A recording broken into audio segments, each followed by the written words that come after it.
Tomorrow, the wild card round of the NFL playoffs will kick off and continue through Monday, where Josh Allen and the Bills will head to Duval to take on the Jags.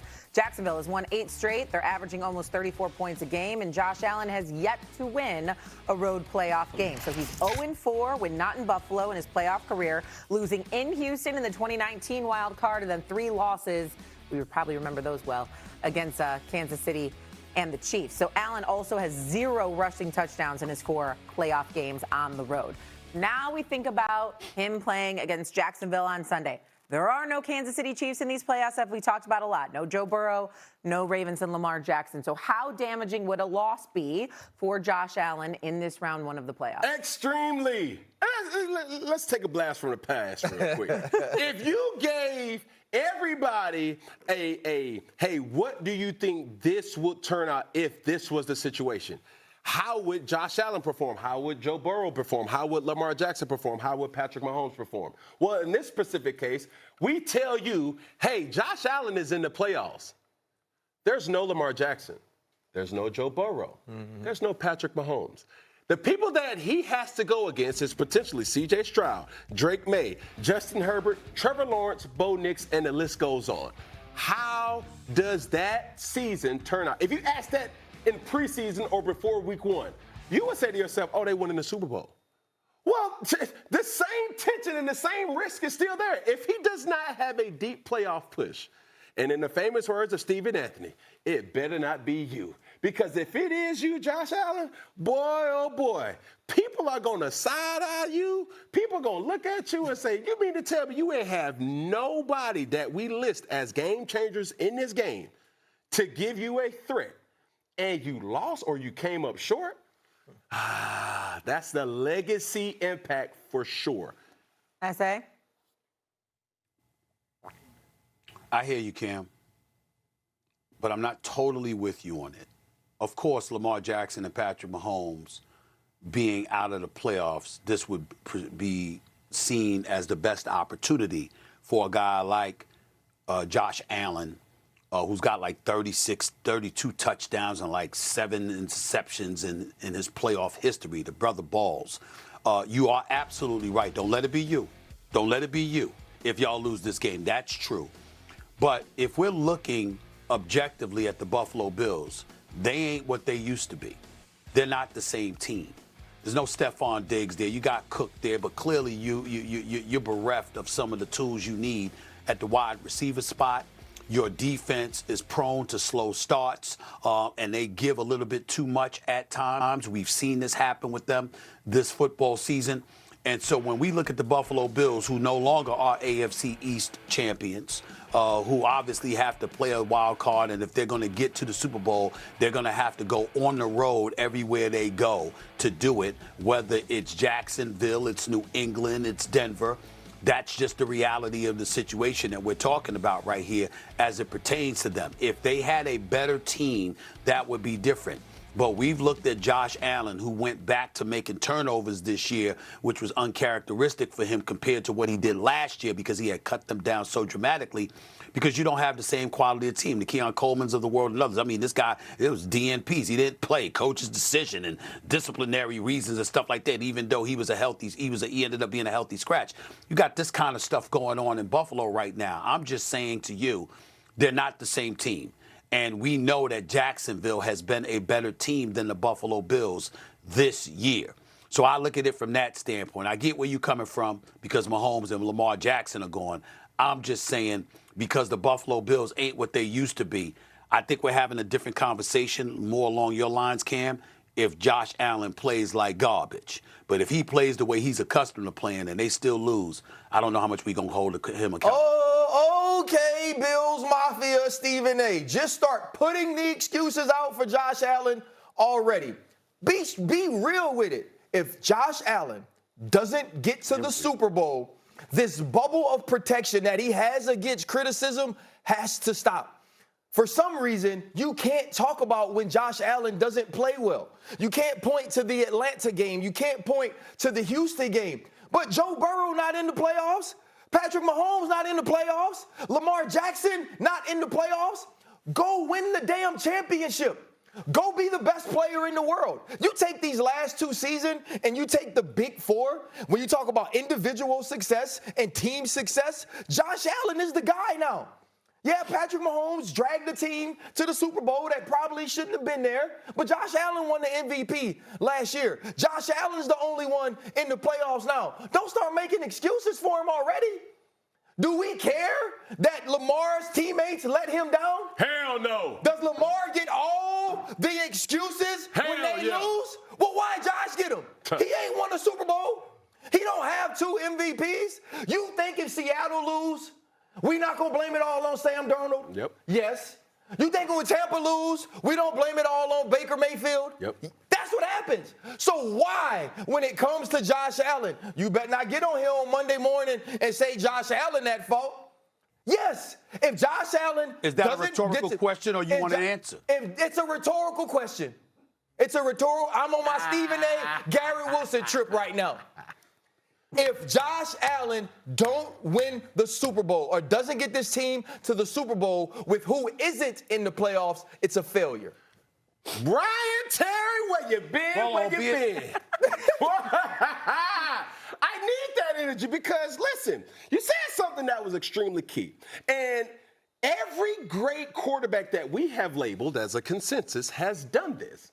Dragged a team to the Super Bowl. Tom Brady did it. L. Patrick has done it.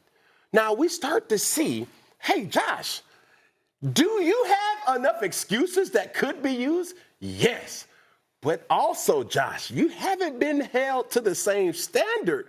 When I say the standard is, how we keep giving him excuses and bypass. This is the changer of the game that had an inaccurate pass for the Philadelphia Eagles.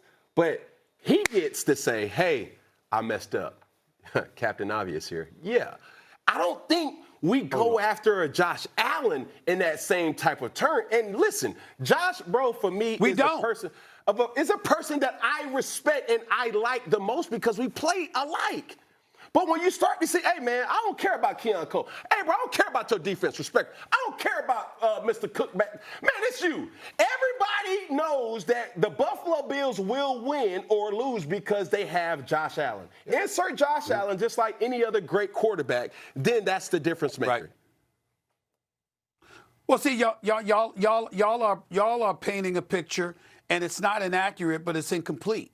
The fact of the matter is, when you ask a question, albeit rhetorically, why have we not criticized Josh Allen to the same degree that we criticized Lamar Jackson? Well, Ryan Clark, you of all people, I can't understand why you asking that question. You do about 5 different damn shows, and you know your football backwards and forwards, and you're able to detail like dissect like a surgeon the things that Lamar Jackson has done wrong in the postseason. Half the stuff we know about Lamar Jackson doing wrong in the postseason came from you. Came from you, Ryan Clark, you. I don't give a damn whether it was Get Up, it was First Take, it was NFL Live, it was Sports Center with Scott Van Pelt, it was Monday Night Countdown, it was the preseason, it was you at training camp hanging with Shay, it was you during the regular season, it was you during the postseason, and then after that, you sit up there and you're the worst of them all because RC will do all of that, right, Cam? And then bring you on the pivot and then talk to you and console you and motivate you. You understand what I'm saying? I mean, just wrap his arms around you. And Cam, with your slick ass self, you ain't much better because now you got 4th and 1. And did you see Cam with his studio? I mean, he got 3 different studios for one show. And when he said one person he'll sit at the desk with, another person he'll have the couch with, and then he'll have the little table there giving them tea or some Hennessy or whatever the hell they want. And he's sitting there crossing his legs, looking all studious, talking to them about, what experiences they went through, what motivations they had to maneuver through in order to get to where they are. Why? Y'all doing all of this stuff, but you come on a show like this, dissecting people like a fine-tooth comb and educating us about what they did and did not do. Lamar Jackson's got a 3-5 playoff record. And Josh Allen is 7-6. Lamar Jackson had struggled miserably for years. Josh Allen balled and gave you a game with 13 seconds left, and you couldn't stop Patrick Mahomes. Josh Allen sits up there and throws the ball to Kincaid, and it goes right through his arms. It wasn't him. It wasn't him. So what we're seeing now is this. It better not be you. But you look at the Buffalo Bills, they are an inferior team. I'm saying he could ball out. What if he balls out, Cam and RC? What if he gives you 30 plus, but he scores with a minute left and your defense can't stop Trevor Lawrence and Etienne and these cats? What then? What are we going to say? So that's different than when we're dissecting what Lamar Jackson did. That's all I'm saying. Yeah, so essentially, and I'm not just comparing him to Lamar Jackson, essentially what you're saying is something I agree with. We hold Josh Allen to a different standard because of what we saw, I believe, in 2021 in the divisional playoff round in a game he lost. Yes, he was great. Yes, he showed up. Yes, it was the fact that you go two-man and you allow Tyreek Hill to catch a dig and bring it down the football field, and you get a back shoulder to Travis Kelce against your defense. And ever since then, it's like we can't say Josh should have been better. In this scenario, where we are, this is the Josh has to do it scenario. I'm with you on everything else. The other years in the playoffs, the way he's shown up, the fact that Joe Burrow goes to Buffalo and beats him, or the fact that he doesn't win in the AFC Championship last year because you're rushed on fourth down, you throw a football up, make a miraculous play, and your tight end doesn't come through for you. We didn't crush Josh for those things, and it was the right thing to do. If they don't win, if he can't go be better than Trevor Lawrence, if he maybe in the next round can't be better than Drake May or Bo Nix, or if he can't figure out a way to get this team to the championship, this is on Josh Allen. We'll know he missed an opportunity. He'll know he missed an opportunity. And I wasn't talking about you in particular. I was talking about the way you are attacked if you say Josh Allen didn't show up. He has to show up in these playoffs. You got anything else to add? Man, do I? I just want to attack. Let's put Josh Allen to the side real quick because we talking the personal attacks. No, I'm going right at Stephen Anthony. Stephen Anthony lists down a whole slew of things that make you busy, Ryan Terry. He lists down a whole thing that make Cam Newton busy. But then I say we learn from the best. Stephen Anthony, are you acting today?